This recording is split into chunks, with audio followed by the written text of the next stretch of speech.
கர்த்தர் நல்லவர், நீங்கள் கர்த்தரால் ஆசீர்வதிக்கப்பட்டவர்கள்.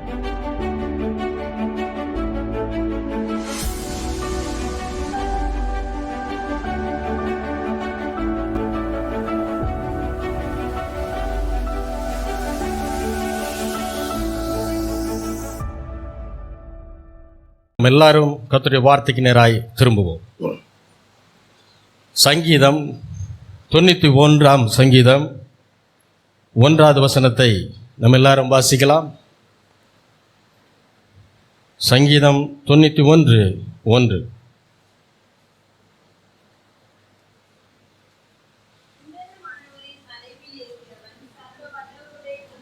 மைக் போட்டுங்க. உன்னதமானவரின் மறைவில் இருக்கிறவன் சர்வ வல்லவருடைய நிழலில் தங்குவான். இது பொதுவாக எல்லாரும் என்ன நினைக்கிறார்கள் என்றால், இது மோசே எழுதின சங்கீதம் என்று நினைக்கிறார்கள். ஆனால் கிடையாது, இது தாவீது எழுதின சங்கீதம். தாவீதுக்கும் சாலமோனுக்கும் ஆண்டவருக்கும் இடையே நடக்கக்கூடிய உரையாடல் தான் இந்த சங்கீதம் 91.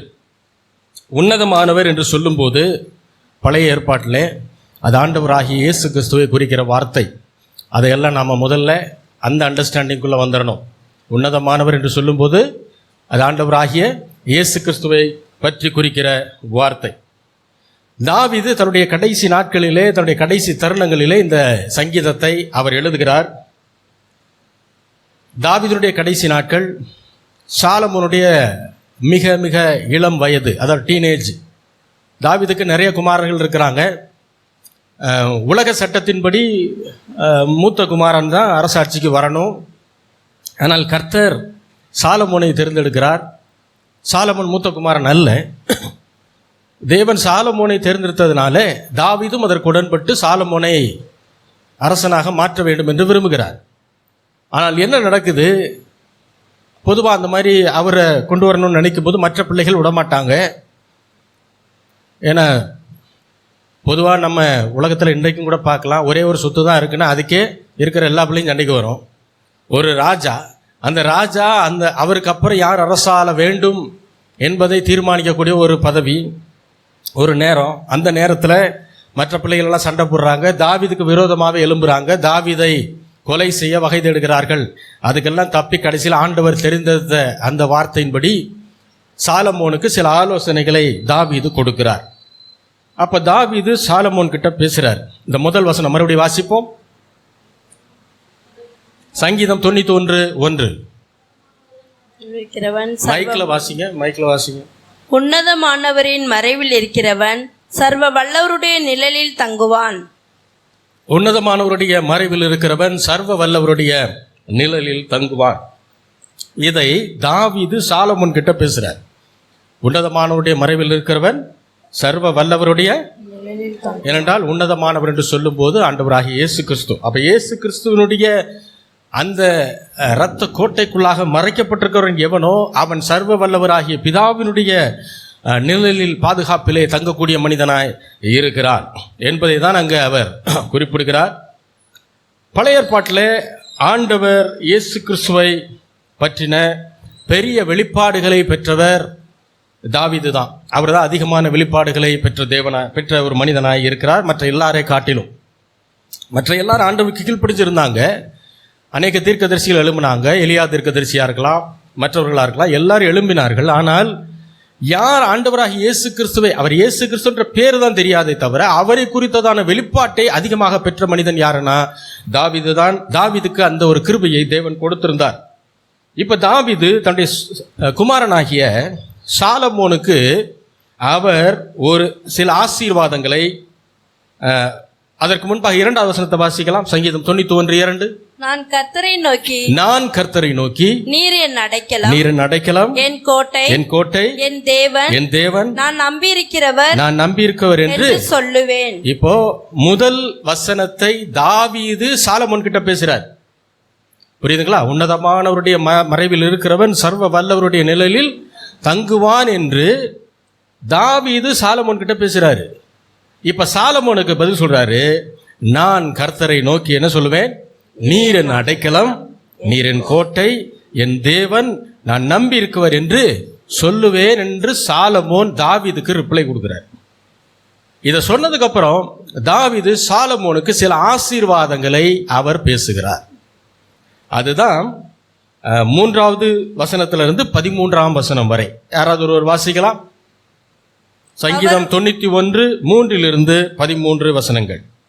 அவர் உன்னை வேடனுடைய கண்ணிக்கும் பாழாக்கும் கொள்ளை நோய்க்கும் தப்புவிப்பார். அப்ப ஆண்டவர் உன்னை என்ன செய்வார்? வேடனுடைய கண்ணி, பாழாக்கும் கொள்ளை நோய். அதாவது 2 விஷயத்த சொல்றாரு. வேடனுடைய கண்ணி அப்படின்னா, நீ அரசாட்சியில ராஜாவாய் நீ வீட்டு இருக்கும் போது உனக்கு எதிராய் யாராவது சூழ்ச்சி பண்ணாங்கன்னா அதுல இருந்து ஆண்டவர் உன்னை என்ன செய்வார்? தப்புவிப்பார். மட்டுமல்ல, கொள்ளை நோய்க்கும் உன்னை என்ன செய்வார்? தப்புவிப்பார். அடுத்து, அவர் தமது சிறகுகளாலே உன்னை மூடுவார். அவர் செட்டைகளின் கீழே அடைக்கலம் புகுவாய். அவருடைய சத்தியம் உனக்கு பரிச்சயம் கேடகமுமாம். இப்ப ஆண்டவர் உன்னை மூடி உன்னதமானவரை நீ தாபரமாக கொண்டதினால், அடைக்கலமாக கொண்டதினால் ஆண்டவர் உன்னை என்ன செய்வாரா? தம்முடைய சிறகுகளாலே உன்னை மூடி அவருடைய செட்டைகளின் கீழே உன்னை அடைக்கலமாய் உன்னை பாதுகாத்து வைத்திருப்பார். நீ நினைக்கலாம் உன்னுடைய இராணுவ பலம் தான் உன்னுடைய பாதுகாப்புன்னு. கிடையாது, ஆண்டவர் தான் உன்னுடைய பாதுகாப்பு என்பதை இங்கே தாவீது அவருக்கு சொல்லுகிறார். அடுத்து, இரவில் உண்டாகும் பயங்கரத்திற்கும் பகலில் பறக்கும் அம்புக்கும் இருளில் நடமாடும் கொள்ளை நோய்க்கும் மத்தியானத்தில் பாழாக்கும் சங்காரத்திற்கும் நீ என்ன செய்ய மாட்டாய்? இப்ப 4 விஷயம் சொல்றாரு. இரவிலே பயங்கரம் உண்டாகிறது, பகலிலே பறக்கும் அம்பிற்கும்னா பகல்ல உனக்கு விரோதமாய் வரக்கூடிய எதிரிகளாய் இருக்கலாம். இருளில் நடமாடும் கொள்ளை நோய்க்கும் மத்தியானத்தில் பாழாக்கும் சங்காரத்திற்கும். இப்ப இருளில் நடமாடும் கொள்ளை நோய் பெரும்பாலும் பார்த்தீங்கன்னா இந்த கொள்ளை நோய்கள், நோயினுடைய தாக்கம் எல்லாம் எப்பதான் இருக்குமா? உலக பிரகாரமாக ஒரு பழமொழி இருக்கு இல்லையா? நோய்க்கு பேய்க்கு ராத்திரியில தான் என்ன சொல்லுவாங்க இல்லையா? ராத்திரியில தான் அது ரொம்ப வீரியமா இருக்குமா. அதனால தான் ராத்திரியில் அதிகமாக என்ன செய்யாதீங்க, வாலிப பிள்ளைகளை வெளியே சுத்தாதீங்கன்னு சொல்லுவாங்க. ரொம்ப நேரம் வெளியில் இருக்க. இப்போ நீங்கள் நைட் டியூட்டி பார்க்குறீங்கன்னா அது வேற. ஆனால் தேவையில்லாமல் இரவு நேரத்தில் என்ன செய்யக்கூடாது, வெளியே சுத்தாதீங்கன்னு சொல்கிறது காரணம் ஏன்னா, பயங்கரமும் கொள்ளை நோயும் எப்போதான் அதிகமாக இருக்குது. இன்னொன்று, அதிகமான மரணங்கள் எந்த நேரத்தில் அது நடக்குது? நீங்கள் நிறைய கேள்வி பண்ணலாம். எல்லாரும் இரவில் அல்லது ரொம்ப ஏர்லி மார்னிங்கில் அப்போ தான் என்ன ஆகும், இந்த மரணங்கள் நடக்கிறது. அப்போது இரவில் தான் கொள்ளை நோய் வருது. மதியானத்தில் பாழாக்கும் சங்காரம். இந்த மதியானத்தில் பாழாக்கும் சங்காரம் அப்படின்றது பொதுவாக மதியான நேரங்களில் ஆள் அரபாரம் இல்லாத ஒரு பகுதிகளில் அதுலேயே அதிகமாக போகக்கூடாதுன்னு பெரியவங்க முந்தி சொல்லுவாங்க. இப்போ அதெல்லாம் மாறிடுச்சு. அதனால் போகக்கூடாதுன்னு சொல்லுவாங்க. ஏன்னா அந்த நேரத்தில் அவங்க என்ன சொல்லி வச்சுருப்பாங்கன்னா, பேய் உலாவும் அது உங்களை என்ன செஞ்சிடும், பாதிச்சிரும்னு சொல்லுவாங்க. ஆனால் அது கிடையாது, அது இல்லை. இந்த பயங்கரம்னு சொல்லும்போது பிசாசுனுடைய ஆவிகள் என்ன செய்யும், இந்த கொள்ளை நோய்களையும் மற்ற காரியங்களையும் நம்முடைய வாழ்க்கையிலே கொண்டு வர ஆரம்பிக்கும். அது நம்மளை ஏதாவது ஒரு விதத்திலே தாக்க ஆரம்பிக்கும். அதை தான் அவங்க சொல்கிறாங்க. அது மட்டும் இல்லை, கொள்ளையர்கள் அந்த நேரத்தில் என்ன செய்வாங்களாம், பதிவிருந்து தாக்க ஆரம்பிப்பார்கள். அப்போ இதுக்கெல்லாம் நீ என்ன செய்ய வேண்டியதில்லை சாலமோனே, நீ பயப்பட வேண்டியதில்லை என்று சொல்கிறார். அடுத்து வாசிங்க. உன் பக்கத்தில் 1000 பேரும் உன் வலதுபுறத்தில் 16,000 பேர் விழுந்தாலும் அது உன்னை அணுகாது. விழுகிறது அப்படின்னா நம்ம நினைக்கிற விழுகிறது இல்ல, மரித்தாலும் அர்த்தம். உன் பக்கத்துல வலது பக்கத்துல இருக்கிற 1000 பேர் செத்தாலும், உன் வலது பக்கத்தில் இருக்கிற 10,000 பேர் செத்தாலும் அந்த கொள்ளை நோய் உன்னை என்ன செய்யாது. ஏன்னா ஒரே நேரத்தில் 1000 பேர் 10,000 பேர் சாகிறதுன்றது ஒன்று போர்க்காலத்தில் நடக்கும், அப்படி இல்லைன்னா ஏதாவது கொள்ளை நோய்கள் தாக்கும் போது நடக்கும். அப்போ கொள்ளை நோய்கள் தாக்கும் போது, இப்போ ரீசெண்டாக நம்ம இந்த லாக்டவுன் எல்லாம் பார்த்தோம், கொரோனா அந்த மாதிரி இதெல்லாம் பார்த்தோம். இப்போ நிறையா ஜனங்கள் கொத்தா என்ன செய்கிறாங்க, இறக்குறாங்க. ஆனால் கொள்ளை நோய்கள் ஒரு ஆவிக்குரிய கிறிஸ்தவனை கொள்ளை கொண்டு செல்ல முடியாது. அப்போ நீங்கள் நினைக்கலாம், சில ஊழியர்கள்லாம் இறந்துட்டாங்களே, இதெல்லாம் அதை குறித்து நான் பின்னாடி சொல்கிறேன். ஆனால் ஒரு நாளும் ஒரு கொள்ளை நோய்க்கு அதிகாரம் கிடையாது நம்ம எடுத்துகிட்டு போகிறதுக்கு. ஆவிக்குரிய மக்களை நோயினால் வாதித்து நம்மை மரணத்துக்கு நேராக கொண்டு செல்வதற்கு எந்த கொள்ளை நோய்க்கும் எந்த பிசாசுக்கும் அதிகாரம் கிடையாது என்பதை தேவன் சொல்கிறார். அப்போ இங்கே என்ன சொல்கிறாருன்னா, உன் பக்கத்தில் 1000 பேர் செத்தாலும் உன் வலது பக்கத்திலே 10,000 பேர் செத்தாலும் அந்த கொள்ளை நோய் உன்னை என்ன செய்யாது, எதுவுமே அணுகாது. அடுத்து, உன் கண்களால் மாத்திரம் நீ அதை பார்த்து துன்மார்க்கருக்கு வரும் பலனை காண்பாய். ஆனா இதையெல்லாம் நீ பார்ப்ப, உன் பக்கத்துல இறந்து விழுகிறவங்களை மற்றவங்களை எல்லாம் நீ பார்ப்ப. துன்மார்க்கருக்கு வரும் பலனை நீ அதுல என்ன செய்ய முடியும், ஈஸியா யார் துன்மார்க்கன் அப்படின்னா ஆண்டவராகிய இயேசு கிறிஸ்துவை ஏற்றுக்கொள்ளாதவன், அவன் தான் துன்மார்க்கன். துன்மார்க்கமா ஜீவிக்கலாம், ஜீவிக்காம இருக்கலாம், அதெல்லாம் ரெண்டாவது. எப்பொழுது ஆண்டவராகிய இயேசு கிறிஸ்துவை ஒரு மனிதன் நிராகரிக்கிறானோ அவன் துன்மார்க்கன். அப்ப துன்மார்க்கன் அவனுக்கு வரும் பலனை நாம் என்ன செய்வோமா, நம்முடைய கண்களால் பார்ப்போம். அடுத்து, எனக்கு அடைக்கலமாய் இருக்கிற உன்னதமான கர்த்தரை உனக்கு தாபரமாக்கி இப்ப கொண்டாய். புரியுதா தாவீது என்ன சொல்றாருன்னு? எனக்கு அடைக்கலமாய் இருக்கிற உன்னதமான கர்த்தரை நீ என்ன பண்ணிட்ட, உனக்கும் அடைக்கலமா நீ மாத்திட்ட, நீ கரெக்டா பிடிச்சிட்டப்பான்ற. சாலமோன் என்ன சொல்றாரு? எனக்கு அடைக்கலமாய் இருந்த கர்த்தரை நீயும் உனக்கு தாபரமாய் கொண்டாய். அடுத்து, ஆகையினால் ரொம்ப முக்கியமான வார்த்தை. நீ என்னுடைய அடைக்கலமாய் இருந்த தேவனை நீ உன்னுடைய அடைக்கலமாய் நீ மாற்றிக்கொண்டதுனால, நீர் அவரை ஏற்றுக்கொண்டதுனால உனக்கு பொல்லாப்பு என்ன செய்யாது, உனக்கு வராது. வாதை உன் வீட்டு பக்கம் கூட என்ன செய்யாது, வராது. அல்லேலூயா. அடுத்து வாசிங்க. உன் வழிகள் எல்லாம் உன்னை காக்கும்படி உனக்காக தம்முடைய தூதர்களுக்கு கட்டளை. உன் வழிகளில் எல்லாம் உன்னை காக்கும்படி உனக்காக தம்முடைய தூதர்களுக்கு என்ன செய்வாரா? பழைய ஏற்பாட்டில் தூதர்கள் ஆண்டவரை ஏற்றுக்கொண்ட பிள்ளைகளுக்கு தேவன் தம்முடைய தூதர்களை கொண்டு பாதுகாப்பை அளிக்கிறார். இப்பொழுதும் அதை செய்கிறார். ஆனால் அதை விட முக்கியம் என்னன்னா, பரிசுத்த ஆவியானவரே நம்ம கூட இருக்கிறார். பரிசுத்த ஆவியானவரே நமக்குள்ளாக இருக்கிறார். அவர் இருக்கிறனால தூதர்கள் வந்துதான் ஆகணும், வேற வழியே கிடையாது, வேற ஆப்ஷனே கிடையாது. நம்ம ஒரு இடத்துக்கு கிளம்புறதுக்கு முன்னாடி நம்ம பிரேயர் பண்ணிட்டு போகணும். ஆண்டவரே உன் போக்கையும் மரத்தையும் இது முதற்கொண்டு என்னென்றைக்கும் காப்பேன் என்று சொன்னீரே, நீர் என்னோடு கூட இருந்து என்னை என்ன செய்யுங்க, என்னை பாதுகாத்து வழி நடத்துங்க, என்னுடைய போக்கை மரத்தையும் ஆசீர்வதிங்கன்னு சொல்லிட்டு ஜெபம் பண்ணிட்டு நம்ம போகும்போது அதுதான் நம்ம ஆண்டவருக்கு அனுமதி கொடுப்பது. நாம் நினைக்கிறோம் அது வேண்டுதல் செய்கிறோம்னு. ஒரு பக்கம் வேண்டுதல் நினைச்சா வேண்டுதல், அனுமதினா அனுமதி. நாம் அனுமதி கொடுத்தாதான் ஆண்டவரால் என்ன செய்ய முடியும், அங்கே கிரியை செய்ய முடியும். இப்போ ஆண்டவர் என்ன செய்கிறாரு, கிரியை செய்கிறார். அல்லேலூயா, அல்லேலூயா.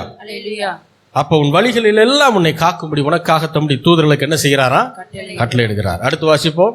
உன் பாதம் கல்லில் இடராதபடிக்கு அவர்கள் உன்னை தங்கள் கைகளில் ஏந்தி கொண்டு போவார். அப்படின்னா என்ன அர்த்தம்? தூதர்கள் உன்னை பாதுகாப்பாங்க. ஒருவேளை உன்னுடைய பாதம் கல்லிலே இடறுகிறது என்றால், நீங்க எழுத்தின்படியான அர்த்தத்தை மட்டும் எடுத்துக்கூடாது. சும்மா போறோம் கல் தடுக்கி விட்டு கீழே விழுந்துட்டாங்க அதை மட்டும் சொல்லலை.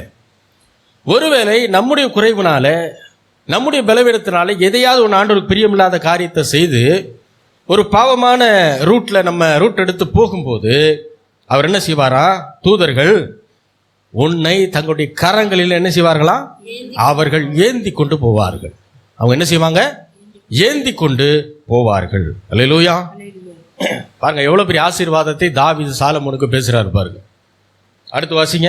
சிங்கத்தின் மேலும் விரியன் பாம்பின் மேலும் நீ நடந்து பால சிங்கத்தையும் வலு சர்ப்பத்தையும் மிதித்து போடுவாய். சிங்கத்தின் மேலும் நடப்பாய், விரியன் பாம்பின் மேலும் நடப்பாய், பால சிங்கத்தையும் வலு சர்ப்பத்தையும் என்ன செய்வாய், நீ அது மேல ஏறி நடக்கிறது மட்டும் இல்லப்பா, அந்த சிங்கத்தையும் வலு சர்ப்பத்தை என்ன செய்வாய், ஏறி மிதிச்சு அதை கொண்டு போட்டு போவாய். அப்படின்னா என்ன அர்த்தம், உனக்கு விரோதமாய் சத்துருக்கள் சிங்கம் போல கர்ஜித்து எழுந்து வந்தாலும் சரி, அல்லது பாம்பை போல பதுங்கி வந்து உனக்கு விரோதமான சூழ்ச்சியை செய்தாலும் சரி, நீ அவர்களை மேற்கொள்வாய், மட்டுமல்ல அவங்கள கொன்னே போடுவாங்கிற ஆசீர்வாதத்தை. ஏன்னா ஒரு ராஜாவுக்கு இந்த மாதிரி ஆசீர்வாதம் ரொம்ப முக்கியம். இதை பேசுகிறார். இவ்வளவு ஆசீர்வாதத்தை தாவீது சாலமோனுக்கு பேசினாலும் தாவீதுக்கு மனசுல ஒரு பயம், தான் பிள்ளை பாதுகாக்கப்பட்டுருவானா. நமக்கு இருக்கிற அதே பயம்தான். நாம் என்னதான் பிள்ளைகள் நல்லா இருக்கணும், நல்ல எல்லா ஆசீர்வாதத்தை சொன்னாலும் நமக்கு உள்ளுக்குள்ள என்ன செய்யும், சில நேரம் அந்த பயம் இருந்துக்கிட்டே இருக்கும். நம்ம சொன்ன மாதிரி பிள்ளை நல்லா இருக்குமா, நல்ல வேலை கிடைக்குமா, பிள்ளைக்கு நல்ல எதிர்காலம் அமையுமா, அப்படின்லாம் ஒரு பயம் இருந்துக்கிட்டே இருக்கும். அதே போல தான் தாவீதுக்கு. என்ன ஆசீர்வாதங்களே அவர் கொடுத்தாலும் சாலமோனுக்கு அவருக்குள்ளாக ஒரு உள்ளூர ஒரு பயம் இருந்து கொண்டே இருந்தது. இப்பதான் தேவன் சாலமோனை பற்றி தாவீதிடம் பேசுகிறார். வாசிப்போம் 14 முதல் 17 வசனங்கள். அவன் என்னிடத்தில் வாஞ்சையாய் இருக்கிறபடியால் அவனை விடுவிப்பேன், என் நாமத்தை அவன் அறிந்திருக்கிறபடியால் அவனை உயர்ந்த அடைக்கலத்திலே வைப்பேன். அவன் யாரு, சாலமோன் என்னிடத்திலே, ஆண்டவர் சொல்றார் தாவீது கிட்ட, சாலமோன் என்னிடத்திலே வாஞ்சையாய் இருக்கிறபடியால் அவனை என்ன செய்வேன், விடுவிப்பேன், நீ பயப்படாத, என் நாமத்தை அவன் அறிந்திருக்கிறபடியால் அவனை உயர்ந்த அடைக்கலத்திலே வைப்பேன். அப்போ என்ன சொல்கிறாரு? என்னை அவன் தெரிந்து கொண்டான், என்னை அவன் வாஞ்சிக்கிறான், என்னை நாடி வர்றான். ஆகையினால தாவீது, நீ பயப்படாத, உனக்கு மரணம் வந்துடலாம் இன்னும் கொஞ்ச நாளில், நீ என் சமூகத்துக்கு வந்துடுவ, பிள்ளை தனியாக இருக்கானேன்னு கவலைப்படாத, நான் பார்த்துக்கிறேங்கிறார். நான் அவனை விடுவிப்பேன், என் நாமத்தை அவன் அறிந்திருக்கிறபடியால் அவனை உயர்ந்த அடைக்கலத்தில் என்ன செய்வேனா, அவன் அப்படி இருந்துட மாட்டான். நீ உன்னுடைய அரசாட்சியை காட்டிலும் அவனுடைய அரசாட்சி மிகவும் பெரிதாக இருக்கும் என்று ஆண்டவர் சொல்லுகிறார். அது நடந்தது. அல்லேலூயா. அடுத்து, அவன் என்னை நோக்கி கூப்பிடுவான். அவன் என்னை நோக்கி கூப்பிடுவான் அப்படின்னா என்ன அர்த்தம்? எல்லா நேரமும் அவனுக்கு நான் தான். அவனுக்கு உதவியை கொடுப்பது யாரு? ஆண்டவர் சொல்றாரு தாவீதுட்ட, சாலமோனுக்கு எல்லா நேரமும் உதவி செய்யக்கூடிய கர்த்தர் நான் மட்டும்தான். ஆகையினால அவன் என்னை நோக்கி கூப்பிடுவான். நான் அவனுக்கு மறு உத்தரவு அருளி செய்வேன். நான் அவனுக்கு என்ன செய்வேனா? மறு உத்தரவு கொடுப்பேன். ஆபத்தில் நானே அவனோடு இருந்து. ஆபத்தில் என்னுடைய தூதர்கள் இல்லப்பா, நானே. ரொம்ப முக்கியமான வார்த்தை. இதுக்கு முன்னாடி தாவீது சொல்றாரு, உன் பாதம் கல்லில் இடராதபடிக்கு தூதர்கள் தங்களுடைய கரங்கள் என்ன செய்வார்கள்? ஏந்தி கொண்டு போவார்கள், அவர்களுடைய பாதுகாப்பாக சொல்லிட்டு வர்றாரு. இப்ப ஆண்டவர் சொல்றாரு, தாவீது பயப்படாத, ஆபத்து நேரத்துல தூதர்கள் இல்லை, நானே என்ன செய்வேன்? நானே அவனோடு இருந்து. அடுத்து, அவனை தப்புவித்து. அடுத்து, அவனை கனப்படுத்துவேன். அவன் அப்படியே விட்டுருவேன்னு சொல்லல, அவன் என்ன செய்வேன்? கனப்படுத்துவேன். அப்ப எல்லாரும் பார்த்து பயப்படுற அளவுக்கு நான் சாலமோன் என்ன செய்வேன்? உயர்த்துவேன். அடுத்து, நீடித்த நாட்களாய் அவனை திருப்தி. ரொம்ப முக்கியமான ஆசீர்வாதம். எவ்வளவு பணம் இருக்கலாம், எவ்வளவு சொத்து இருக்கலாம், எவ்வளவு படிப்பு இருக்கலாம், எவ்வளவு புகழ் இருக்கலாம். இப்ப சொல்றார் ஆண்டவர், அற்பாயுசா போயிடுச்சுன்னா கஷ்டம். நீடித்த நாட்களாய் அவனை என்ன செய்வேன்? திருப்தியாக்கி என் ரட்சிப்பை அவனுக்கு காண்பிப்பேன். என்னுடைய ரட்சிப்பு என்றால் என்னுடைய விடுதலையை, என்னுடைய ஆசீர்வாதத்தை, என்னுடைய மகிமையை நான் என்ன செய்வேன்? அவனுக்கு காண்பிப்பேன். அப்ப ஆண்டவர் கடைசி 3 வசனத்துல இந்த ஆசீர்வாதத்தை அவர் கொடுக்கிறார். யாருக்கு? சாலமோனுக்கு, தாவீதின் மூலமாக சொல்றார். ஆகையினாலே தாவீது, நீ கடைசி நேரத்தில் இருக்கன்னு சொல்லி பயப்பட வேண்டாம். சாலமோனை தனியாக விட்டுட்டு போகிறோமே, ரொம்ப யங் ஏஜாக இருக்கிறானே, அவன் எப்படி அரசாட்சி பண்ணுவான்னு பயப்படாத, நீ பரலோகத்துக்கு வந்துடுவேன், ஆனால் நான் கூட இருப்பேன் அப்படிங்கிறார். அல்லேலூயா. நானே அவனுடைய ஞானமாக இருப்பேன், நானே அவனுக்கு எல்லாம். ஏன்னா ஞானம்னு ஒரு விஷயம் இருந்துருச்சுன்னா சின்ன பிள்ளையோ பெரிய பிள்ளையோ சரியாக போய்கிட்டே இருக்கும். தேவ ஞானம் ஒரு பிள்ளைக்குள்ள வந்துருச்சு அப்படின்னா அது சின்ன பிள்ளை பெரிய பிள்ளைலாம். ஏன்னா பொதுவாக உலகம் என்ன சொல்லுதுன்னா, நல்ல வயசானவங்களுக்கு நல்ல ஞானம் இருக்கும் அப்படின்னு வருது. ஆனால் பைபிள் ஒரு வசனம் இருக்குது, எனக்கு ரொம்ப ஆச்சரியப்படுத்தின ஒரு வசனம், யோபுல வரும். அது யாராவது எடுத்தீங்கன்னா கூட வாசிங்க. ஏன்னா உலகம் சொல்லுது வயசானவங்களுக்கு தான் அனுபவம் நிறையா இருக்கும், அவங்களுக்கு தான் நாலேஜும் நிறையா இருக்குன்றத உலகம் சொல்லுது. இது ஒரு விதத்தில் உண்மை. அதாவது எந்த ஞானம் இருக்கும்னா உலக பிரகாரமான அனுபவ ஞானம் இருக்கும். ஆனால் தேவ ஞானம் ஒரு நாளும் வயசானவங்களுக்கு மட்டும்தான் இருக்கும், யங்ஸ்டர்ஸுக்கு இருக்காது அப்படின்னு எங்கேயுமே சொல்லலை. வாசிங்க, அந்த வசனம் எடுத்துட்டீங்களா? சரி, என்ன வசனம் தெரியுமா? யோபு 34:8. ரொம்ப ஷாக்கிங்கான வசனம்.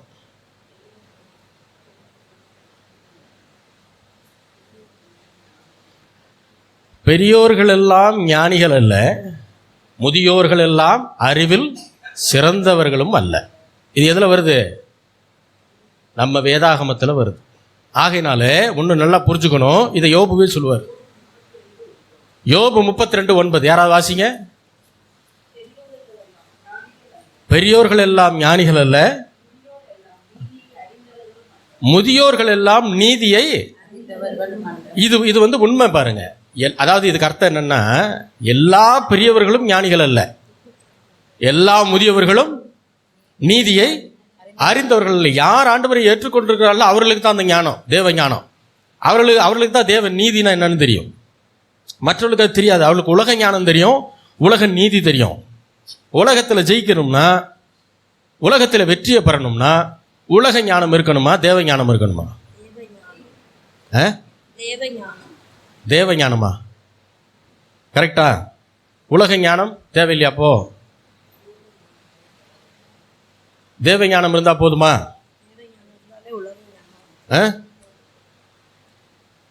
போதும்ன்றாங்க.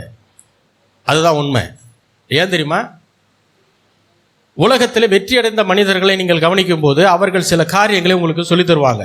இதை இப்படி செய்யுங்க, இதை அப்படி செய்யாதீங்க. என்னுடைய வெற்றிக்கு அறிகுறி இது. என்னுடைய வெற்றியை நான் பெற ஆரம்பித்தது இப்படி ஒரு ஃபிலாசபியை நான் வச்சுருந்தேன், இப்படி ஒரு கொள்கையை நான் கடைப்பிடிச்சேன், அதனால தான் நான் அந்த அளவுக்கு வெற்றியை பெற்றிருக்கிறேன்னு சொல்லுவாங்க. அதுக்கு அர்த்தம் என்ன தெரியுமா? அவர்கள் செயல்படுத்தின அந்த உலக ஞானம் அவர்களுக்கு வெற்றியை கொடுத்துருக்குது. ஆனால் அவருடைய ஃபேமிலி லைஃபுக்குள்ளே பார்த்தீங்கன்னா அந்த அளவுக்கு வெற்றிகரமாக இருக்காங்களான்னா ஒரு கொஸ்டின் மார்க் இருக்கும். அவருடைய நண்பர்கள் வட்டாரத்தில் மற்ற காரியத்தில் பார்த்தீங்கன்னா அந்த அளவுக்கு வெற்றியாக இருப்பாங்கன்னா, நிம்மதியாக இருப்பாங்களான்னா இருக்க மாட்டாங்க. பிஸ்னஸில் பெரிய லெவலில் இருப்பாங்க. அப்போ தேவ ஞானம் என்பது எல்லா காரியத்திலையும் வெற்றியை பெறுவது. அல்லேலூயா. குடும்பத்தில், பிஸ்னஸில், ஊழியத்தில், தனிப்பட்ட வாழ்க்கை முறையில் எல்லாத்திலும் என்ன செய்கிறது? வெற்றியை பெறுவது தான் தேவ ஞானம். இன்னொன்று, உலகத்தை வெற்றி பெறணும்னா, உலகத்தில் ஜெயிக்கணும்னா உலகத்தை படைத்தவர் கொடுக்கிற ஞானத்தோடு செயல்படணும். அல்லேலூயா. அப்போ உலகத்தை படைத்தவர் ஆண்டவராகிய இயேசு கிறிஸ்து, அவர் கொடுக்கிற தேவ ஞானத்தின் மூலம் தான் நீங்கள் உலகத்தை ஜெயிக்க முடியும். உலக ஞானத்தை பெற்றுக்கொண்டு நீங்கள் போனீங்கன்னா அது ஒரு குறிப்பிட்ட வழியை மட்டும்தான் போதிக்கும். அதன் வழியில் போகும்போது சில நேரம் வெற்றி கிடைக்கலாம், சில நேரம் வெற்றி கிடைக்காது. ஆனால் தேவ ஞானத்தின்படி போகும்போது அது இதுவரைக்கும் யாரும் செயல்படுத்தாத வழிகளாக இருக்கும். நீங்கள் அந்த வழியில் போவீங்க, டவுட்லேயே போவீங்க, இதில் ஜெயிக்க முடியுமான்னு போவீங்க. ஆனால் அந்த ஞானத்தை கொடுத்தது தேவன் என்பதாலேயே வெற்றியை அவர் கொண்டு வந்து தருவார். அல்லேலூயா. அப்போ தான் நமக்கு ஆச்சரியமாக இருக்கும், என்னடா அது இந்த வழியில் போய் இப்படி ஜெயிக்க முடியுமா அப்படிங்கிறது நமக்கு அப்போ தான் புரியும். அல்லேலூயா.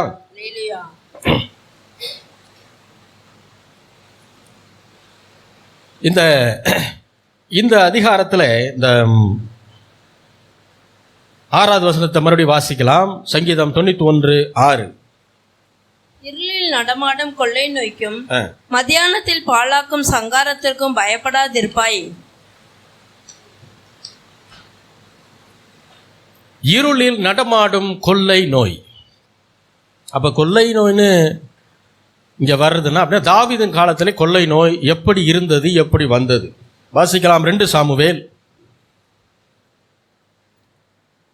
24வது அதிகாரம் 1 முதல் 4 வசனங்கள்.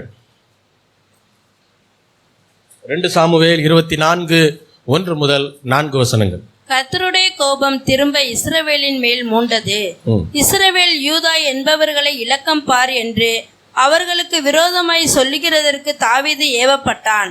அப்படியே ராஜா தன்னோடு இருக்கிற சேனாதிபதி ஆகிய யோவாசை பார்த்து, ஜனங்களின் இலக்கத்தை நான் அறியும்படிக்கு நீ தான் முதல் பெயர்செபா மட்டுமுள்ள இஸ்ரவேலின் கோத்திரம் எங்கும் சுற்றி திரிந்து ஜனங்களை தொகையிடுங்கள் என்றான். அப்பொழுது யோவாப் ராஜாவை பார்த்து, ராஜாவாகிய என் ஆண்டவனுடைய கண்கள் காணும்படி உம்முடைய தேவனாகிய கர்த்தர் ஜனங்களை இப்பொழுது இருக்கிறதை பார்க்கிலும் 100 மடங்கு அதிகமாய் வர்த்திக்க பண்ணுவாராக. ஆனாலும் என் ஆண்டவராகிய ராஜா இந்த காரியத்தை விரும்புகிறது என்ன என்றான். ஆகிலும் யோவாப்பும் இராணுவ தலைவரும் சொன்ன வார்த்தையை சொல்லாதபடிக்கு ராஜாவின் வார்த்தை பலத்தது. அப்படியே இஸ்ரவேல் ஜனங்களை தொகையிட யோவாப்பும் இராணுவ தலைவரும் ராஜாவை விட்டு புறப்பட்டு போய் யோர்தானை கடந்து இன்னொருவர் 1 நாளாகமம் 21:1 வாசிப்போம். 1 நாளாகமம் 21:1.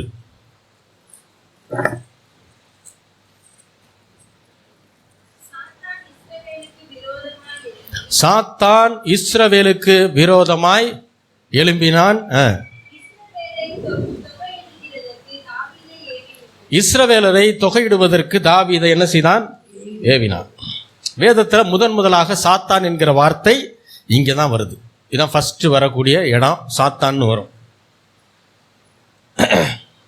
சாத்தான் கொள்ளை நோய்களை கொண்டு வருகிறான் என்றுதான் யூத ரபிமார்கள் இதை விளக்கம் கொடுக்கும்போது சொல்லுவாங்க. கொள்ளை நோய்க்கு முழுமுதற் காரணம் யாரு? சாத்தான். அதிகபட்ச மரணங்கள் இரவில் தான் கொள்ளை நோய்கள் மூலமாக நடைபெறுகிறது. இதற்கு சாத்தான் காரணம். இப்போ மீண்டும் 2 சாமுவேலுக்கு போயிடலாம். 2 சாமுவேல் 24 2 சாமுவேல் 24 இந்த 1 முதல் 4 வசனங்கள்ல முதல் வசனத்தை வாசிப்போம். கர்த்தருடைய கோபம் திரும்ப இஸ்ரவேல் மேல் மூண்டது. இஸ்ரவேல் யூதா என்பவர்களை இலக்கம் பார் என்று அவர்களுக்கு விரோதமாய் சொல்லுகிறதற்கு தாவீது ஏவப்பட்டான். என்ன சாத்தான் தாவீதை ஏவுகிறான். என்ன ஏவுகிறான்? ஜனங்களை புற எண்ணு அப்படின்ட்டான். ஜனங்களை புற எண்ணுன்ட்டான். இப்போ எண்றது ஒரு தப்பா? மக்கள் தொகை கணக்கெடுக்கிறது ஒரு தப்பா அப்படின்னா அது தப்பு கிடையாது. அதுக்கு தேவன் ஒரு சில முறைமைகளை வைத்திருக்கிறார். அதை தாவீது செய்யலை. அதுதான் பிரச்சனைங்க. இப்போ பிசாசு ஏவிடுறான். இவன் ஜனங்களை என்ன செய்யறான்? இஸ்ரவேல் கோத்திரத்தையும் யூதா கோத்திரத்தையும் எண்ணுவதற்கு தாவீது யோவாப் தானே? ஆமா, யோவாப்பை என்ன செய்யறாரு? ஏவுகிறான். சேனாதிபதி அவன். இப்ப மோசே காலத்துல ஆண்டவரே ஜனங்களை எண்ணிக்கை எண்ண வேண்டும் என்று மோசேக்கு ஏவினார். ஆண்டவரே சொன்னார். அதுதான் எண்ணாகம புஸ்தகம். அதில் நிறைய நம்பர்ஸாக வரும். இங்கிலீஷில் நம்பர்ஸ்னே பேர். அதுக்கு நிறைய எண்ணிக்கைகளாக வரும். அதை எண்ணி இதை எண்ணி அப்படி இப்படி நிறைய வரும் அதில். இப்போது இங்கே தொகையிடுவது சரியா அப்படின்னா சரி. ஆனால் என்ன செய்யணும்? நியாயப்பிரமாணத்தின்படி ஒவ்வொரு நபரும் அரை சேக்கல் வெள்ளியை ஆண்டவருடைய சமூகத்தில் தன்னுடைய ஆத்துமாவிற்கு மீட்கும் பொருளாக கொண்டு வந்து கொடுக்கணும். இது நியாயப்பிரமாண முறை. எண்ணிக்கை செய்வது தவறு கிடையாது. மக்கள் தொகை கணக்கெடுக்கிறது சரிதான். ஆனால் அப்படி எடுக்கும்போது எடுக்கப்பட்ட ஒவ்வொரு நபரும் அரை சேக்கல் வெள்ளியை என்ன செய்யணுமா? தேவனுடைய ஆலயத்தில் கொண்டு வந்து தன்னுடைய ஆத்துமாவிற்கு மீட்கும் பொருளாக அதை கொண்டு வந்து கொடுக்கணும். இது நியாயப்பிரமாண முறைமை. இதை மோசே காலத்தில் செஞ்சாங்க. அதனால அப்போ பாதிப்பு இல்லை. ஆனால் தாவீதுடைய காலத்தில் இதை ஜனங்களை தொகையிடுறாரு. ஆனால் மக்களிடமிருந்து அவர் என்ன செய்யலை? அந்த அரை சேக்கல் வெள்ளியை ஒவ்வொரு நபரிடம் இருந்தும் அரை சேக்கல் வெள்ளியை அவர் வாங்கலை. ஏன்னு தெரியல. ஜனங்களை கஷ்டப்படுத்தக்கூடாதுன்னு நினச்சிட்டாரா என்னன்னு தெரியல. தாவீது கொஞ்சம் பார்த்தீங்கன்னா சமயத்தில் நியாயப்பிரமாணங்களை கொஞ்சம் லேசாக நினச்சிருவார் சமயத்தில். இன்னொரு உதாரணம் பார்த்தீங்கன்னா, உடன்படிக்கை பெட்டியை ஆசாரியர்கள் எப்படி தான் கொண்டு வரணும்? எப்படி கொண்டு வரணும் தெரியுமா? கையில் பிடிச்சி தோள்பட்டையில் வச்சு சுமந்து தான் கொண்டு வரணும். 4 பேர் நின்று என்ன செய்யணும்? உடன்படிக்கை பெட்டியை சுமந்து தான் கொண்டு வரணும். ஆனால் தாவீது என்ன பண்ணுவார் தெரியுமா?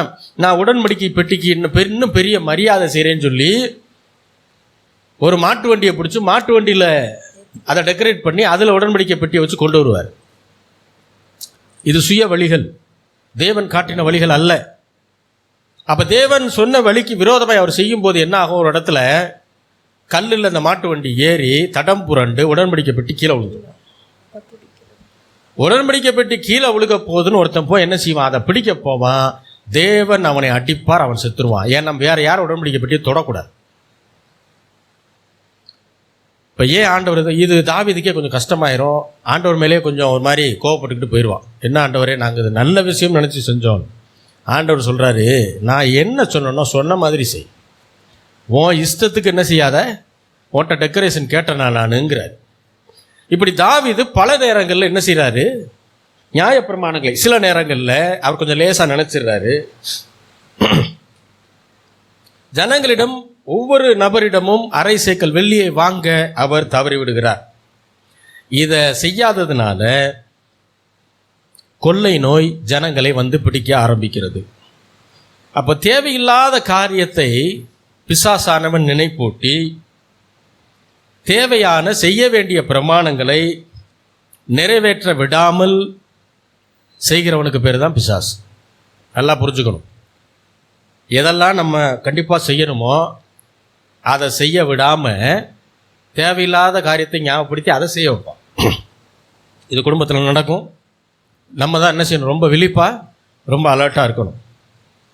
அப்போ மோசே காலத்தில் எப்படி எண்ணினாங்க அப்படின்னா, உதாரணத்திற்கு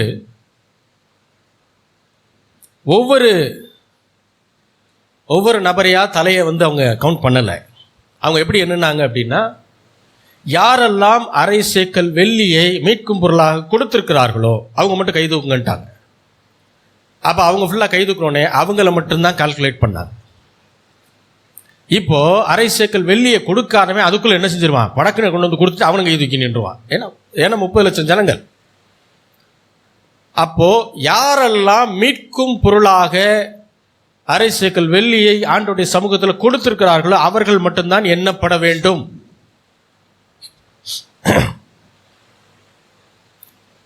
இதை அவர்கள் செய்யாதனால, தாவீதுடைய காலத்தில் செய்யாதனால கொள்ளை நோய் அங்க வந்துச்சு. ஏறக்குறைய 70,000 பேர் இறந்தார்கள்.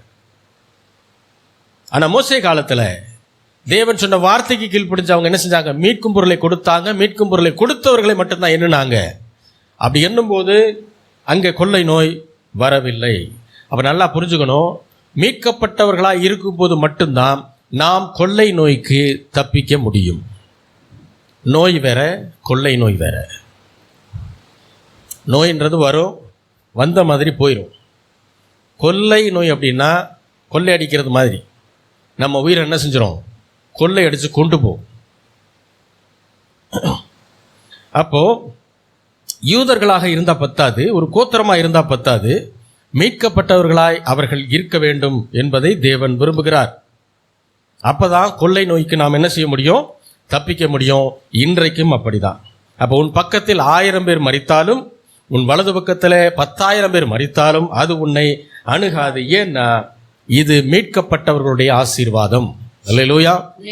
அதனாலதான் நமக்கு உலகத்தில் இருக்கிறதுனால நோய்கள் வரலாம், கொள்ளை நோய் நம்ம என்ன செய்ய முடியாது, தாக்க முடியாது.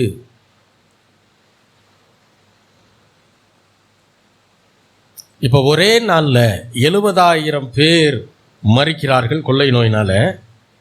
இந்த கொள்ளை நோயை கொண்டு வந்தது சாத்தான். இதை ஆண்டவர் தடுத்திருப்பாரு. ஆனால் மக்கள் நியாயப்பிரமாணத்தை மீறினதுனால இப்போ ஆண்டவரால் என்ன செய்ய முடியல, அந்த கொள்ளை நோயை தடுக்க முடியல. அதுக்கு அர்த்தம் என்னன்னா, ஜனங்கள் நியாயப்பிரமாணத்தை மீறுவது என்பது கொள்ளை நோய்க்கு அனுமதி கொடுப்பது. ஜனங்கள் நியாயப்பிரமாணத்தை மீறுவது என்பது கொள்ளை நோய்க்கு அனுமதி கொடுப்பது. அப்போ மனிதன் அனுமதி கொடுத்துட்டான் இந்த உலகத்தில் இருக்கும்போது அப்படின்னா, ஆண்டவரால் கூட அதை என்ன செய்ய முடியாது, தடுக்க முடியாது. காரணம், இந்த பூமிக்கான அதிகாரம் மனிதனிடத்தில் இருக்கிறது. அதனால் உங்கள் குடும்பத்தில் என்ன நடக்கணுமோ, எது நடக்கக்கூடாதோ அதை நீங்கள் தான் உங்கள் ஜெபத்தில் வாயை திறந்து பேசணும். ஆண்டவரே, பரலோகத்தில் இப்படி சித்தம் செய்யப்படுவது போல என்னுடைய குடும்பத்திலும் என்ன செய்யணும், செய்யப்படுவதாக நீங்கள் சொன்னீங்கன்னா தான் தேவனுடைய சித்தம் அங்கே செயல்படும். நீங்கள் சொல்லாத வரைக்கும் அது என்ன செய்யாது, செயல்பட முடியாது. ஏனென்றால் உங்கள் குடும்பத்திற்கான அதிகாரி நீங்கள் தான் அங்கே என்ன செய்யணும், பெர்மிஷன் கொடுக்கணும். பரலோகத்தில் வெற்றி இருக்க ஆண்டவர், என்னுடைய குடும்பத்தில் வெற்றி இருக்கணும். பரலோகத்தில் நல்ல வாழ்க்கை இருக்கிறது, என்னுடைய குடும்பத்தில் நல்ல வாழ்க்கை இருக்கணும். பரலோகத்தில் தெய்வீக சுகம் இருக்கிறது, என்னுடைய குடும்பத்தில் தெய்வீக சுகம் இருக்கணும். பரலோகத்தில் ஆசீர்வாதம் இருக்கிறது, என்னுடைய குடும்பத்தில் ஆசீர்வாதமும் ஐஸ்வர்யமும் தங்கணும். அப்படி என்ன செய்யணும், பேசணும். ஆண்டவரே, பரலோகத்தில் வியாதி இல்லை, என் குடும்பத்திலையும் வியாதி இருக்கக்கூடாது. அதை யார் தான் சொல்லணும், நீங்கள் தான் சொல்லணும். பரலோகத்திலே தோல்வி இல்லை ஆண்டவரே, என் குடும்பத்திலையும் என் பிள்ளைகளுடைய வாழ்க்கையிலையும் தோல்வி என்ன செய்யக்கூடாது, இருக்கக்கூடாது. அதை யார் சொல்லணும், நீங்கள் தான் சொல்லணும். பரலோகத்தில் பாவ சாப கட்டுகள் கிடையாது ஆண்டவரே, என் குடும்பத்திலையும் அதுக்கு வேலை இல்லை, அதை நான் கட்டி துரத்துறேன்னு யார் சொல்லணும், நீங்கள் சொல்லணும். இப்போ பரலோகத்தில் எதெல்லாம் இருக்குது எதெல்லாம் இல்லைன்றது தெரிஞ்சாதான் நீங்கள் உங்கள் ஜெபத்தில் வாயை திறந்து பேச முடியும். ஆண்டவரே, இதெல்லாம் என் குடும்பத்தில் இருக்கட்டும், இதெல்லாம் என் குடும்பத்தில் இருக்க வேண்டாம்னு நீங்கள் சொல்லும்போது தேவன் அதை அப்படியே நிறைவேற்ற வல்லமையுள்ள தேவனாக இருக்கிறார். அல்லேலூயா. அப்போ மனிதன் ஒரு விஷயத்தை தன்னுடைய குடும்பத்திலோ, தன்னுடைய சமுதாயத்திலோ, தன்னுடைய சபையிலோ அவன் அனுமதி கொடுத்துட்டான் அப்படின்னா தேவனால் கூட அதை ஸ்டாப் பண்ண முடியாது.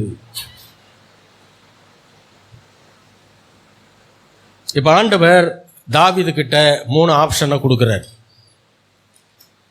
அதாவது ஜனங்களை தொகையிடுறதுக்கு சாத்தான் ஏவிடுறான். சாத்தான் ஏவினதுனால தாவீது எல்லாத்தையும் என்ன செஞ்சிடறான், எண்ணி ரிப்போர்ட் வந்துருச்சு. யாருக்கிட்ட இருந்தும் அரை சேக்கல் வெள்ளி என்ன செய்யலை, வாங்கலை. இப்போ ஆண்டவர் டென்ஷனாக என்ன பண்ணிட்டார், ஏன்னா நியாயப்பிரமாணத்தை மீறிட்டாங்க. இப்போ ஆண்டவர் 3 ஆப்ஷன் சொல்கிறார். 3 இது தாவீதுக்கே புரிஞ்சிருச்சு, நம்ம தப்பு பண்ணிட்டோம் அப்படின்னு சொல்லிட்டு ஆண்டவர்கிட்ட போய் அவனை என்ன செய்யறான், பேசுகிறான். ஆண்டவரே, நான் அந்த மாதிரி தப்பு பண்ணிட்டேன், என்னை மன்னியும்னு சொல்கிறான். இப்போ ஆண்டவர் 3 ஆப்ஷன் உனக்கு தர்றேன்ப்பா. 1, 7 வருஷம் பஞ்சம் இருக்கும், அல்லது 3 மாதம் சத்துருக்கள் உன்னை துரத்துவார்கள், நீ உயிர் தப்ப ஓடிக்கிட்டே இருக்கணும். எத்தனை மாதம், 3 மாதம். அப்படி இல்லைன்னா 3 நாட்கள் கொள்ளை நோய் உன்னுடைய ராஜ்யத்தில் இருக்கும். எதை சூஸ் பண்ணுறன்ட்டார். 7 வருஷ பஞ்சம் அப்படின்னா இயற்கையினாலே பாதிக்கப்படுவது. 3 மாதம் சத்துருக்கள் உன்னை மேற்கொள்வார்கள் அப்படின்னு சொல்லும்போது மனிதன் கையினால் பாதிக்கப்படுறது. இப்போ இவர் நினைக்கிறாரு, தாவீது நினைக்கிறாரு, இது 2 நமக்கு வேணாம். மனுஷனாலேயே நம்ம அடிபட வேண்டாம், இயற்கையினாலே அடிபட வேண்டாம். கொள்ளை நோய் இது பிசாசு கொண்டு வந்தாலும் தேவனால் தடுக்க முடியாமல் வர்றதுனால கொள்ளை நோய் வேணா ஒரு 3 நாள் இருந்துட்டு போட்டும், தேவன் கையில் நான் அடிபட்டுக்கிறேன் அப்படின்னு அவர் நினைக்கிறார். அப்போ தாவீது தேர்ந்தெடுத்தது 3 நாட்கள் கொள்ளை நோயை. ஏன் அதை தேர்ந்தெடுக்கிறார்னா, ஏறக்குறைய தேவன் அனுமதி கொடுத்த மாதிரி தான். ஏன்னா அதாவது மனிதன் தான் அனுமதி கொடுக்குறான், தேவனால் தடுக்க முடியலன்ற வார்த்தை தான் கரெக்டு. பிசாசு கொண்டு வர்றான் கொள்ளை நோயை. இப்போ தேவன் அதை பார்த்துக்கிட்டே தான் இருக்கிறார், அவரால் தடுக்க முடியல. இப்போ கொள்ளை நோய் போகுது. இப்போ தாவீது என்ன சொல்லிடுறாரு, 3 நாள் கொள்ளை நோய் வந்தால் பரவாயில்ல ஆண்டவரேன்னு சொல்லிட்டார். இப்போ கொள்ளை நோய் ஆட்டோமேட்டிக்காக வர ஆரம்பிக்குது. ஆனால் தாவீதுக்கு ஒன்று தெரியும், தேவன் தீங்குக்கு மனஸ்தாபப்படுகிறவர் என்பது அவனுக்கு புரியும், ஏற்கனவே தெரியுது. அதனால தான் அவன் வேகமாக இதை செலக்ட் பண்ணுறான். ஏன்னா 2 நாள்லேயே அவர் என்ன செய்யலாம், டக்குன்னு மனசு மாறிடலான்னு அவனுக்கு ஒரு பெரிய நம்பிக்கை. அல்லேலூயா. அப்போது தண்டனை வரப்போகுதுன்னு தெரியுது, ஆனாலும் தேவனுடைய கிருபையையும் இரக்கத்தையும் தாவீது பெரிதாக நினைக்கிறார். காத் என்கிற தீர்க்கதரிசி இதை அறிவிக்கிறார். தான் முதல் பெயர்சபா வரை 70,000 பேர் இறந்தார்கள். வாசிக்கலாம் 2 சாமுவேல் 24வது அதிகாரம் 15-16 வசனங்கள். 2 சாமுவேல் 24:15-16.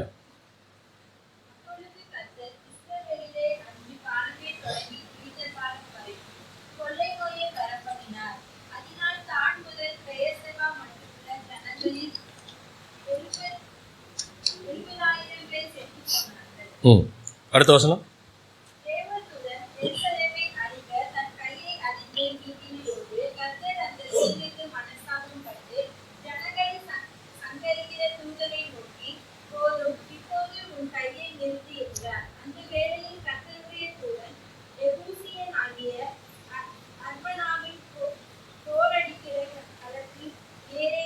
போதும். அன்று காலமே தொடங்கி குறித்த காலம் வரைக்கும், காலமே தொடங்கி குறித்த காலம் வரைக்கும், அதாவது தான் முதல் பெயர்சபா வரை. இதுல எருசலேம் நகரம் சென்டரா இருக்குது இஸ்ரவேல் தேசத்துல.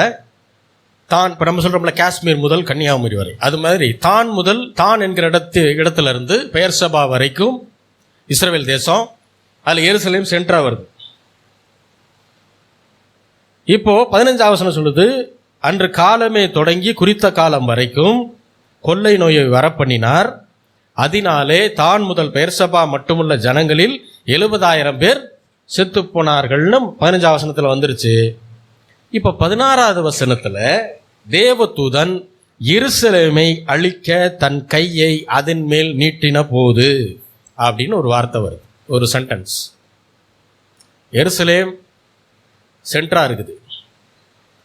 தான் முதல் பெயர்சபா வரை ஏற்கனவே வாதை தொடங்கிருச்சு, 70,000 பேர் செத்துட்டாங்க.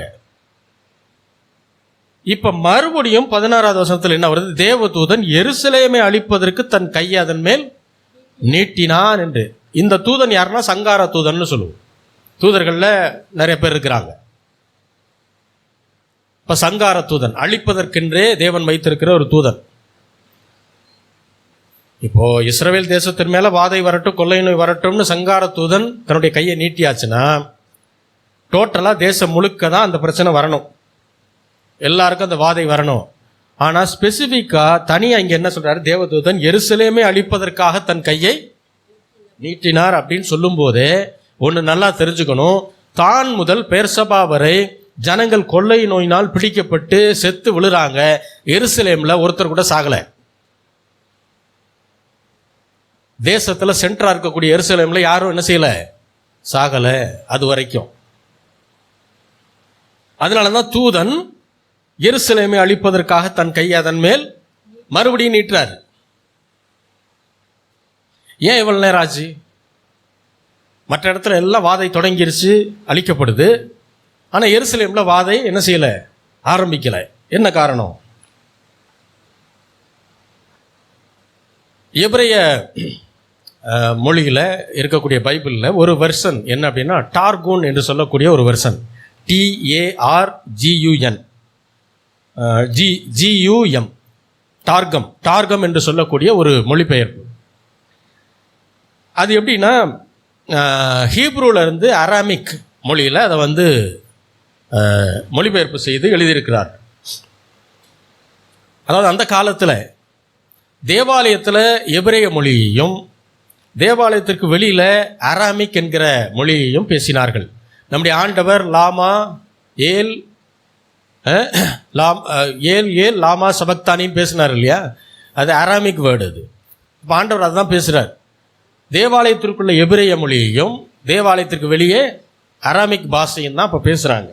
அதாவது என்ன சொல்லலாம் அப்படின்னா, எபிரேய மொழி கலப்பில்லாத மொழி.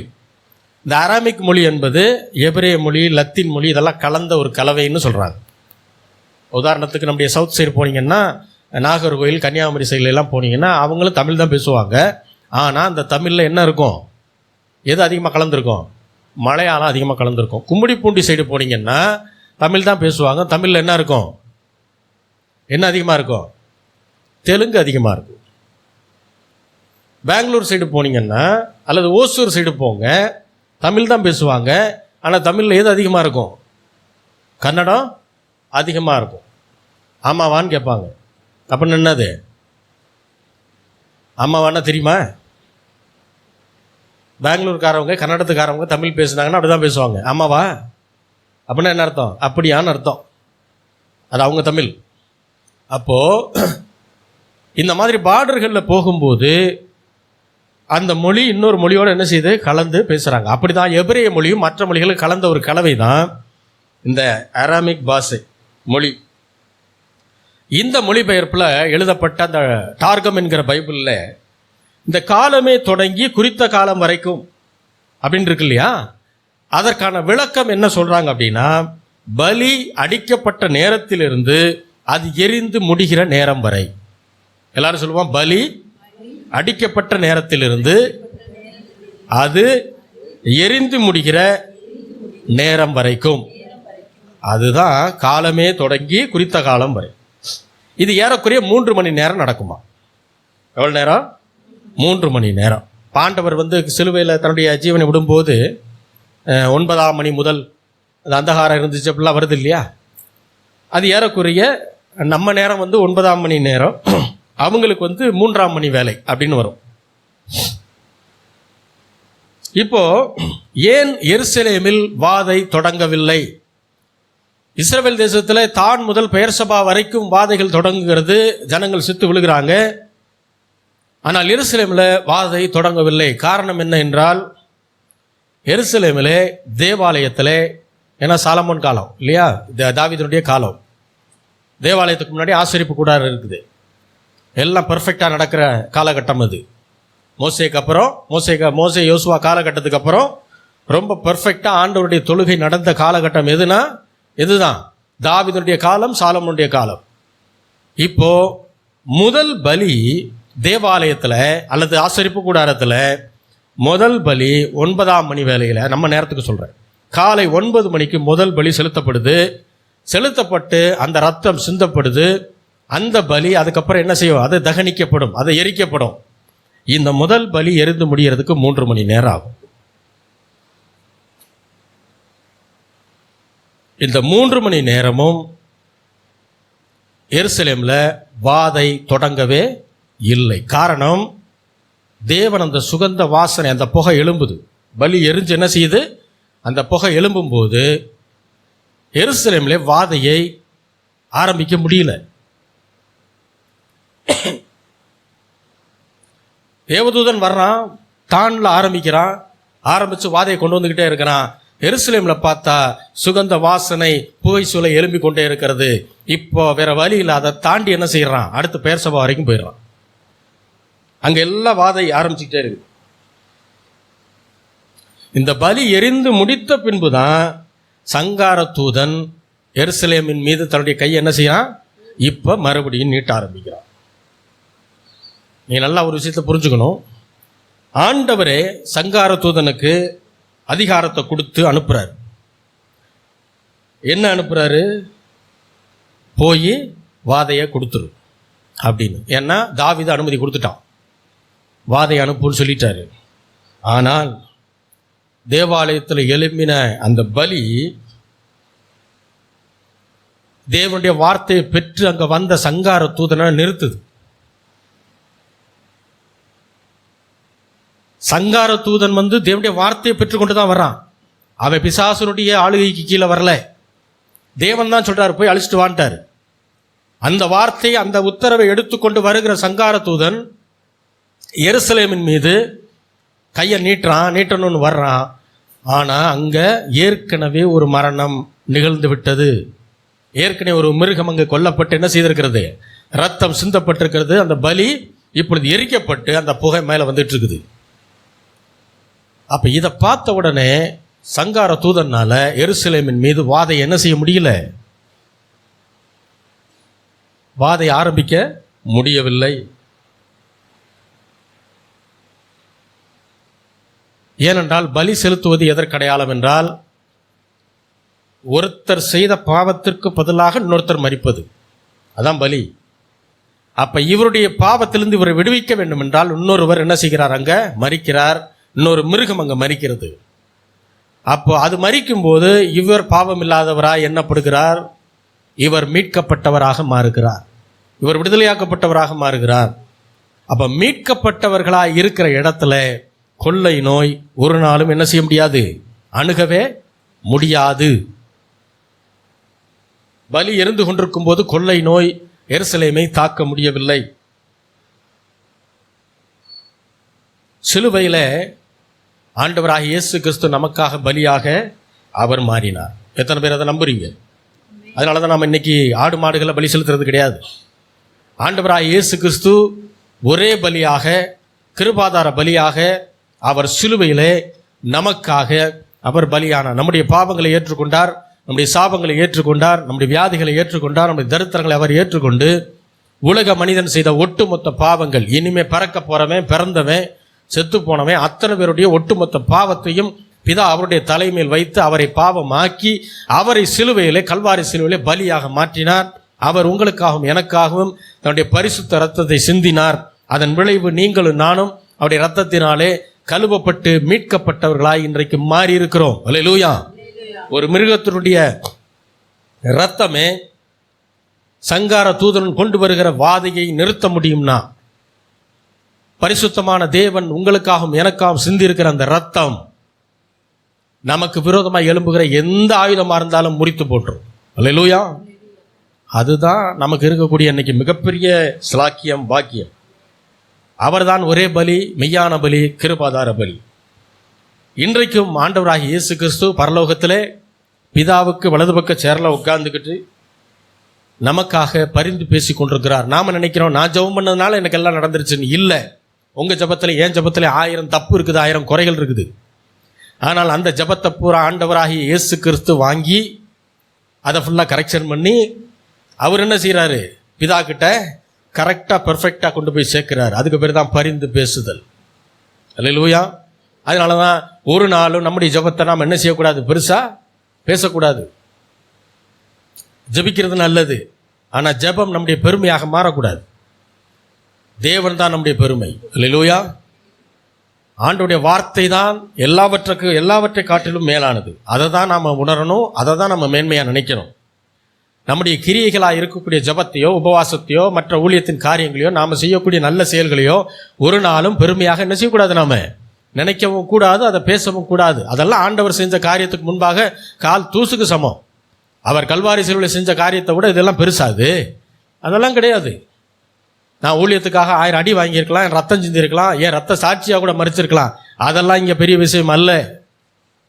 அவர் செய்த காரியத்துக்கு முன்பாக நான் செய்கிற காரியம்லாம் கால் தூசு. அதெல்லாம் ஒன்றத்துக்கும் கிடையாது. அதை பெருமையாக பேசிக்கொண்டு இன்றைக்கு ஊழியம் செய்து கொண்டிருக்கிறார்கள். மிக மிக தவறு. அது தவறு.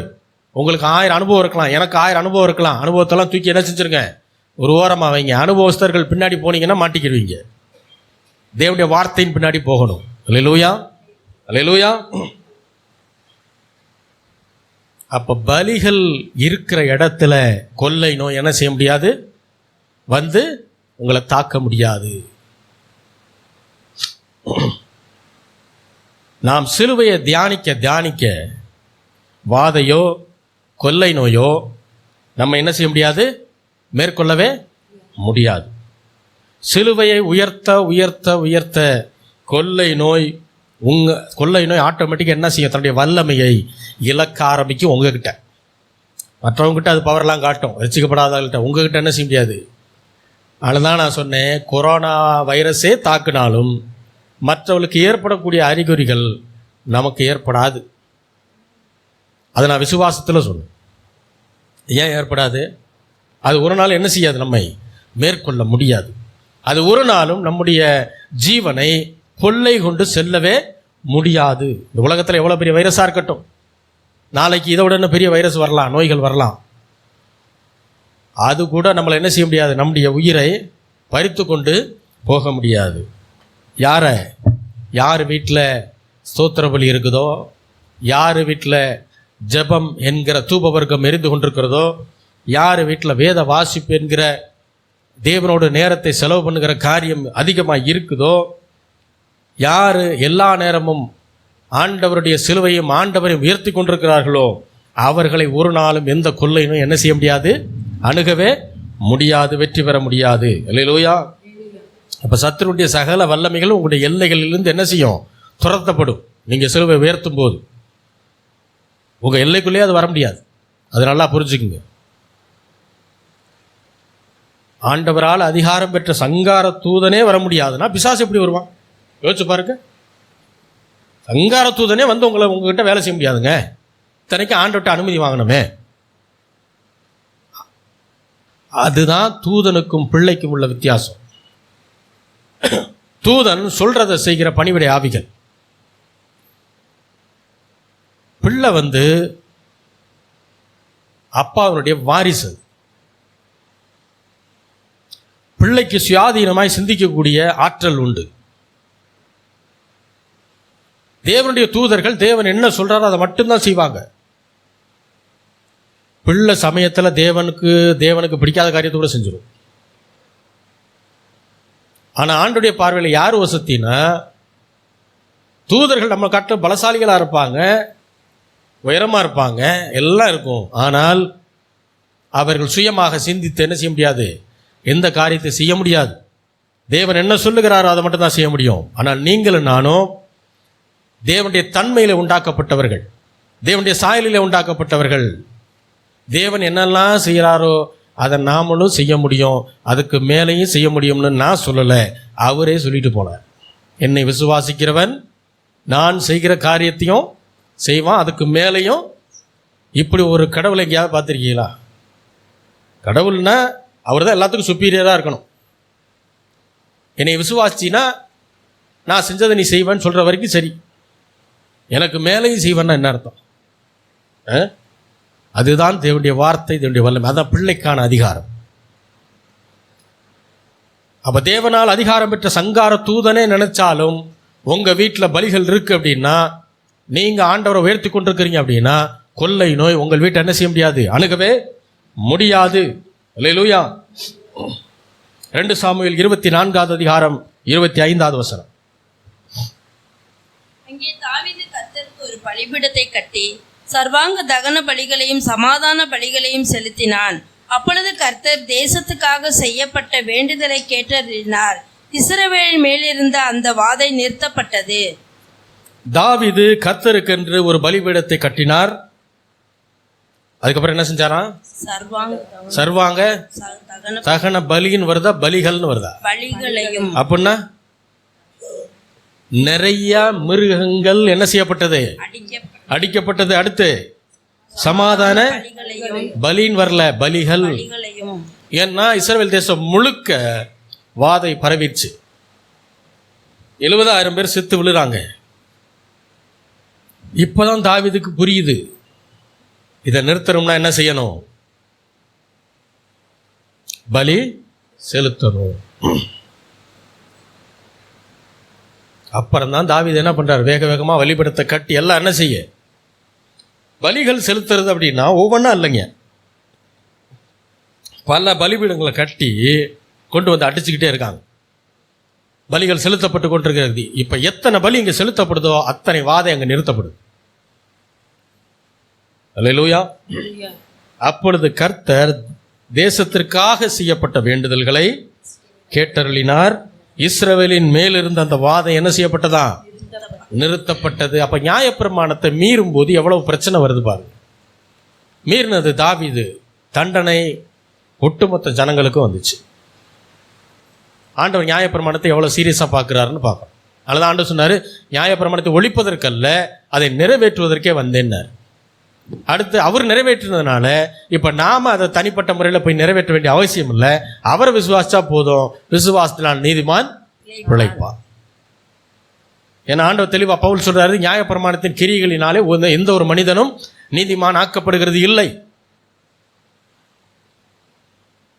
பாவத்தை அறிகிற அறிவு தான் என்ன செய்யுது? நியாயப்பிரமாணத்தினால் வருகிறதே அன்றி அப்படின்னு சொல்றார். பாவம்னா என்ன, எது பாவம் இல்லைன்ற அந்த அறிவை நாம் பெறணும்னா நாம் நியாயப்பிரமாணத்தை தெரிந்து கொள்ள வேண்டும். அதை கடைபிடிச்சு நம்ம சக்சஸ்ஃபுல்லாக மாறிடலாமா அப்படின்னா அதை முழுவதுமாக நீங்கள் என்ன செய்ய முடியாது, ஃபாலோ பண்ண முடியாது. அதனால தான் அவர் ஃபாலோ பண்ணார். இப்போ நாம் என்ன செய்யணும்? அவரை விசுவாசிக்கணும், அவருடைய வார்த்தையில் ஏற்றுக்கொள்ளணும், அதன்படி நடக்கணும். பலி செலுத்த செலுத்த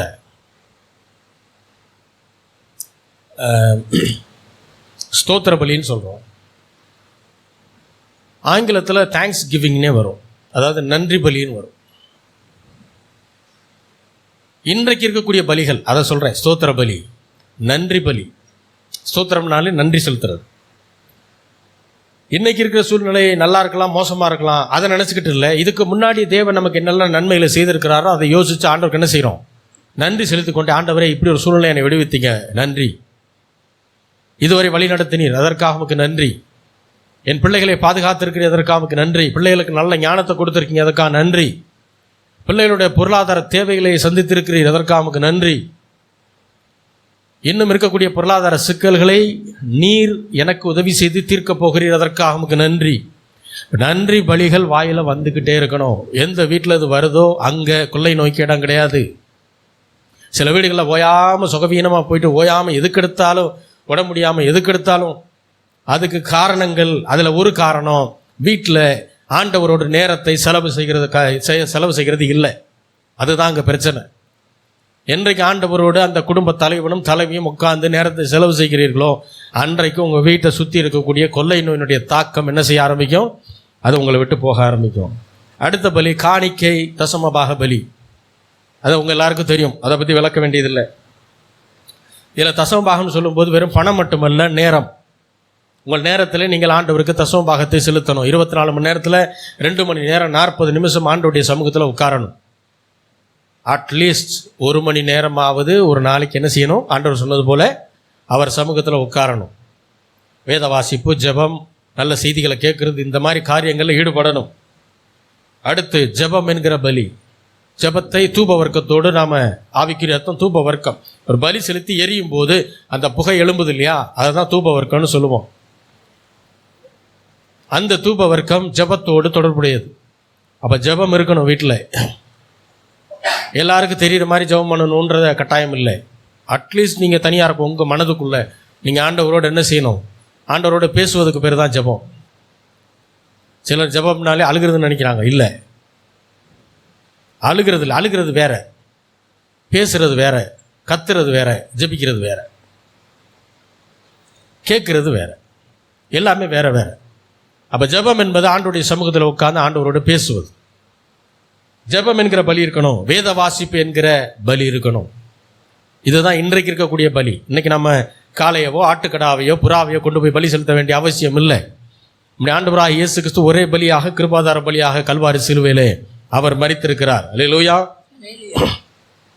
இந்த பலிகளை செலுத்தி கொண்டே இருங்க. குடும்பத்தில் வியாதிப்பட்டவர்கள் கொஞ்சம் கொஞ்சமாக குணமடைய ஆரம்பிப்பாங்க. தெய்வீக சுகம் குடும்பத்திலே வந்து தங்கி இருக்கும். வீட்டில் வயதானவர்கள் நீடி ஆயுசுனால் நிரப்பப்பட்டிருப்பாங்க. உலகம் சொன்னமா 70 வயசு ஆயிடுச்சு உடனே போயிடும், அதெல்லாம் கிடையாது. அப்படிலாம் நம்பாதீங்க. உலகத்தை நம்பினீங்கன்னா தோல்வி தான். ஆண்டவர் சொன்ன வார்த்தையை நம்புங்க. 120 வயசு இருப்போமோ இல்லையோ தெரியாது, விசுவாசிங்க. அல்லேலூயா, அல்லேலூயா. குறைஞ்சது 90 தாண்டிடுங்க. வயதானவர்களாக சொல்கிறேன், உங்கள் உடம்புல 1000 பலவீனம் இருக்கலாம், மெடிக்கல் ரிப்போர்ட் 1000 வியாதியை சொல்லலாம், அது சரியில்லை, இது என்ன வேணால் இருக்கட்டும். உங்களை உண்டாக்கினது கர்த்தர். தாயின் கருவில் இருக்கும்போது உங்களை தெரிந்து கொண்டவர் கர்த்தர். பழைய இருதயத்தை புதிய இதயமே மாற்ற ஆண்டவருடைய வார்த்தையினால் முடியும். பழைய கிட்னியை புது கிட்னியை ஆண்டவரால் மாற்ற முடியும். பழைய நுரையீரலை புது நுரையீரலை ஆண்டவரால் மாற்ற முடியும். விசுவாசி. கர்த்தர் உங்களுடைய குடும்பத்திலே, உங்களுடைய சரீரத்திலே தேவன் புதிய காரியங்களை செய்ய வல்லமையுள்ள தேவனாக இருக்கிறார். ஆமென். அப்போ எந்த கொள்ளை நோயும் எந்த வாதையும் நம்மை ஒரு நாளும் என்ன செய்ய முடியாது, மேற்கொள்ளவே முடியாது. மற்றவர்களுக்கு இது நடந்துருச்சு பதர், அதனால் எனக்கும் நடக்குமோன்னு பயமாக இருக்குது. நடக்காது, கவலைப்படாதீங்க. அதை விசுவாசிக்காதீங்க. கர்த்தருடைய வார்த்தை என்ன செய்ய, விசுவாசிங்க. மற்றவர்களுக்கு நடக்காத காரியமெல்லாம் உங்களுடைய வாழ்க்கையில் அற்புதமாக என்ன செய்யும், நடக்க ஆரம்பிக்கும். ஆண்டவருக்கு நன்றி சொல்ல நன்றி பலியை செலுத்த செலுத்த தெய்வீக சுகம் நம்முடைய ஆசீர்வாதமாய் மாற ஆரம்பிக்கும். அல்லேலூயா. ஏன்னா நாம் ஆண்டவராகிய இயேசு கிறிஸ்துவினுடைய இரத்தத்தினால் கழுவப்பட்டு மீட்கப்பட்ட தேவனுடைய பிள்ளைகள். அல்லேலூயா. மீட்கப்பட்டவர்களுக்கும் கொள்ளை நோய்க்கும் எந்த சம்பந்தமும் கிடையாது. அல்லேலூயா. இதை செய்தவர் கர்த்தர். காரணம், கர்த்தர் நல்லவர். நீங்கள் கர்த்தரால் ஆசீர்வதிக்கப்பட்டவர்கள். நம்ம எல்லாரும் ஜெபிக்கலாம். எங்களை நேசிக்கிற நல்ல தகப்பனே, ஆண்டவராகிய இயேசு கிறிஸ்துவின் நாமத்தில் மட்டும் வருகிறோம் பிதாவே. தேவரீர் பேசின வார்த்தைகளுக்காக நன்றி ஆண்டவரே. ஸ்தோத்திர பலிகளையும் துதி பலிகளையும் நன்றி பலிகளையும் நாங்கள் செலுத்த செலுத்த எந்த கொள்ளை நோய்களும் எங்களை அணுக முடியாது என்பதை நீர் கற்றுக் கொடுத்திருக்கிறீர் ஆண்டவரே. பலிகள் தேவனுடைய வார்த்தை பெற்ற சங்கார தூதனையை நிறுத்தும் என்றால் ஆண்டவரை பிசாசை நிறுத்துவது எம்மாத்திரம் ஆண்டவரே, அது மிகவும் எளிது. ஆண்டவருடைய வார்த்தை நாங்கள் விசுவாசிக்கிறோம். நீர் எங்களுடைய பரிகாரியான கர்த்தர். பகலிலே பறக்கும் அம்பருக்கும் இரவிலே நடமாடும் கொள்ளை நோய்க்கும் நாங்கள் பயப்பட மாட்டோம். தேவனுடைய தூதர்கள் எங்களை தாங்கி கொண்டு போவார்கள் ஆண்டவர். நாங்கள் விசுவாசிக்கிறோம். நீர் எங்களோடு கூட இருந்து ஆபத்து காலத்தில் எங்களை தப்புவிக்கிற தேவனாய் இருக்கிறேன். அதற்காக நன்றி செலுத்துகிறோம். ஆசீர்வதியும். இயேசுவின் நாமத்தில் வேண்டிக் கொள்கிறோம் எங்கள் ஜீவனுள்ள நல்ல பிதாவே. ஆமென்.